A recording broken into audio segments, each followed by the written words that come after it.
I guess there was a disappointment at the weekend not to get over the line on Saturday.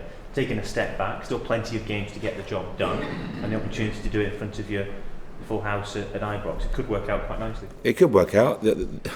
Anyone can see the ideal scenario is we do the job tomorrow night and then we go into the Petrofac final well prepared and hopefully deliver the performance there and then go into the next game in a good frame of mind. That's the ideal scenario. But we're disappointed that the way Saturday developed. We should have got the job done there. We didn't, but now, as I say, get the job done tomorrow night against what will be a very tough and committed Dumbarton side. So they won't come here to lie down. We have to respect that. We trained very well today and we're prepared for the game. But it would be nice, hopefully, to give the support as much to cheer about. You've maintained all season that promotion is the priority. It's first and foremost the goal for you. Was there any anxiety because of that the weekend in your eyes, and why the result didn't go your way at the end? No, not at all. If you look around, there were late goals at Falkirk, there were late goals at Hibernian. It's that stage of the season.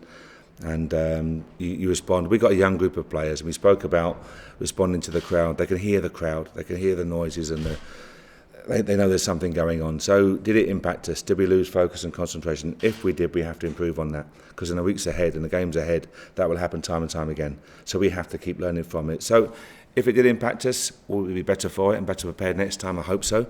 But no, there's no loss of focus. It was it's a tough place to go. They'd won 7 out of 9. They were a good team. We'd gone there. We played very well and dominated possession, but we didn't get the job done. So hopefully we can correct that tomorrow night. Big crowd, big expectation ahead of this game.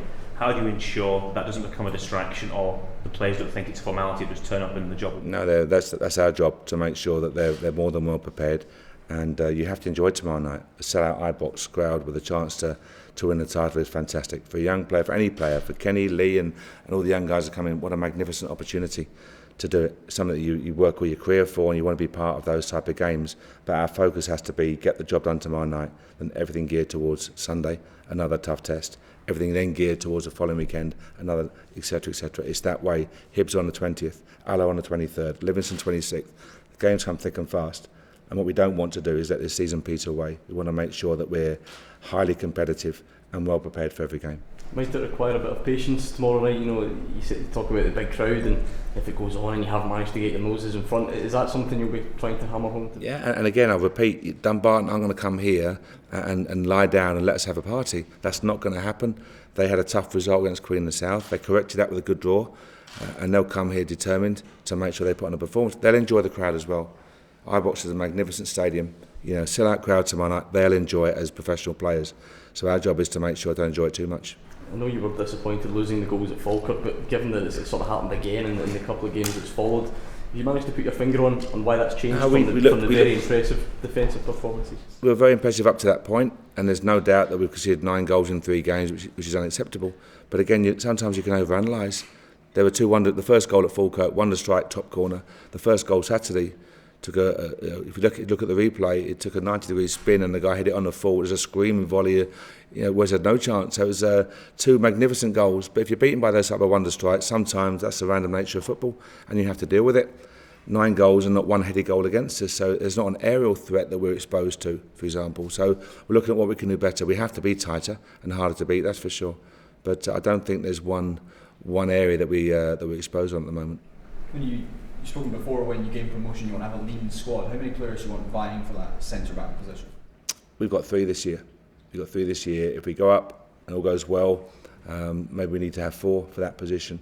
But I'd far rather have a tight squad, a lean squad, than have a squad top heavy, where you have too many players not on the bus. When you train hard for any job all week, and then the bus just disappears on the Friday afternoon, you're not even on the bus, then I think it's very hard to maintain morale and unity. So we're all about tight squads. 18 players we had at the weekend. We'll have 18 players again tomorrow night. Tight, lean, everyone sees the first team. You missed out a couple of key transfer targets in January. Diego Raga, one of them is a defensive midfielder, the priority? Now we'll look for that role. Certainly Donball's been excellent for us, stepping in. Andy Halliday been asked to play out of position time and time again this season. So the boys have stepped up when asked to do so, and all credit to them. But absolutely going up, if all goes well, we'll be looking for that key position as well. And given the high line you play, is pace something you'll be looking into as well? Yeah, we're not slow. We're not slow. We're not lacking pace at the moment. I don't see teams outstripping us for pace. But I think it's one of the qualities you look for all over the park. Pace, be it in attack, be it in defence. You're looking for that attribute. But if we can secure it, but the players who are 6'2", technically gifted and who are quick on 200 grand a week and playing in the Premier League, so they won't be our targets. And compared to when you first came in, what's the feeling and the atmosphere like in Murray Park, on the verge of promotion? No, it's all great. There's a lot of good people here who have been here for the last 4, 5, 6 years or a lot longer, who have known the good times and known the bad times. So it's great for us to hopefully, touch wood, bring the good times back for them at the top tier. They deserve that, the way they've worked here. And a lot of new people came in this year as well. Don't forget, 16 players left last summer.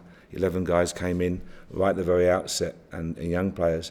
And for them to understand what it means to play for Rangers and the responsibility and the expectation for young guys to deal with that as they have, I think speaks volumes for their character. And the roles of Lee Wallace as captain, Kenny Miller, Dean Shields, Cammy Bell, the senior pros have a really important mentoring role to play as well. So all credit to them. I notice you say if everything goes to plan. Surely it'd be unthinkable for you not to get over the line now. Yeah, but you don't want to tempt fate. The way I was brought up, never tempt fate. But fingers crossed, we've done enough. We're in a good position, but we don't want to limp over the line. I said it before, and I say it again. We want to make sure that, if possible, we win this league in style. That's what we want to do. There's 5 games to go. We're going for 15 points. That has to be our aim. 1 game at a time. Get the 3 points, and then move forward. But in between that, hopefully, we have 3 more cup games to play as well. First, Martin Waghorn, obviously he's pushing himself to try and get back for the Cup semi-final. Chances now, how do you rate it? The semi-final is 2 weeks away, where it may be. I mean, Martin's been out for a number of weeks now. People say, he's back, he's fit. Martin is working tremendously well. He's a top-class professional, but he has to get himself match fit as well to perform. What we won't do is rush him back too early. So when Martin's ready, he'll be used. He's a great asset for us. We look forward to welcoming him back, but it's right for us to do the right thing by Martin Waghorn. Any progress on Harry Forrester's future yet? Yeah, Harry's we're very close now. Harry will hopefully commit himself to a long-term future of the club.